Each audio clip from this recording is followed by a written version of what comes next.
तो नमस्कार। भोजपुरी इंडस्ट्री के पावर स्टार कहे जाने वाले युवाओं के दिलों के धड़कन भोजपुरी गायक स्टार कलाकार पवन सिंह को आप सभी जानते होंगे।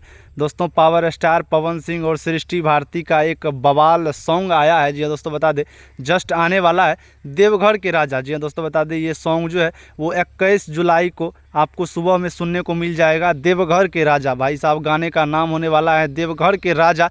और मैं आप लोगों को चैनल का लिंक जो है वो डिस्क्रिप्शन में डाल देता हूँ, वहाँ से आप लोग एक बार चैनल पर विजिट कीजिए और उसी चैनल को सब्सक्राइब करके रखिए। भाई साहब एकदम भौकाली मचने वाला है, बहुत ही बड़ा प्रोजेक्ट है भाई साहब। बोल बम में और भक्ति गाना में आज से पहले ऐसा प्रोजेक्ट जो है कभी नहीं बना था। जी हाँ दोस्तों, बता दें सुलभ कुमार जो कि प्रोड्यूसर है इस गाने के, सुलभ कुमार और अनुज कुमार दोनों ने मिल करके, जी हाँ दोस्तों, सुलभ कुमार कोई छोटे बड़े जो है प्रोड्यूसर नहीं है, बहुत ही हाई लेवल के। आप समझ सकते हैं जब पवन सिंह का गाना कर रहे हैं तो कितना पैसा लगाए होंगे।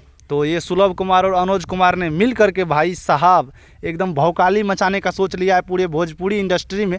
और देवघर के राजा जो कि हमारे सूर्या फिल्म्स भोजपुरी, जी हाँ दोस्तों, सूर्या फिल्म्स भोजपुरी पर आप लोगों को 21 जुलाई को सुबह 6 बजे सुनने को मिलेगा। और डिस्क्रिप्शन में जो है चैनल का लिंक डाला हुआ है, तो एक बार विजिट कीजिए, चैनल को सब्सक्राइब करके रखिए और एकदम तबाही मचाने के लिए तैयार हो जाइए। जितने भी पावर स्टार पवन सिंह के फैंस हैं वो एकदम तबाही मचाने के लिए तैयार हो जाइए। तो आप लोग सुलभ कुमार और अनुज कुमार की इस जोड़ी को देखिए, ढेर सारा प्यार दीजिए, आशीर्वाद दीजिए। साथ चलिए मिलते हैं दूसरे अपडेट में। धन्यवाद, बाय बाय।